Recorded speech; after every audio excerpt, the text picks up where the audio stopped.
Family is such a precious gift that enriches our lives in countless ways.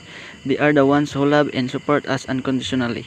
I am incredibly grateful for my family and the bond that we share.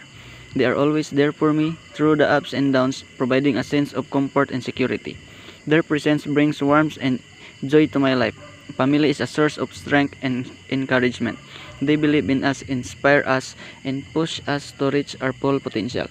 They are our biggest cheerleaders, celebrating our achievements and helping us navigate through challenges. The moments spent with family are filled with laughter, love, and cherished memories, from simple gatherings to special occasions.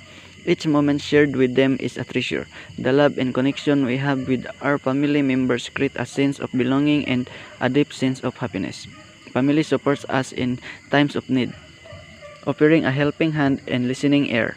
They are the ones who understand us the most, accepting us for who we are and providing a sense of belonging.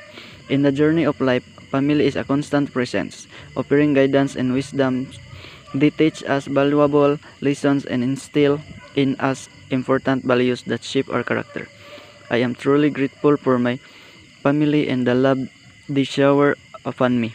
They are my foundation, my rock, and my greatest source of happiness. I appreciate every moment spent with them and the love that binds us together.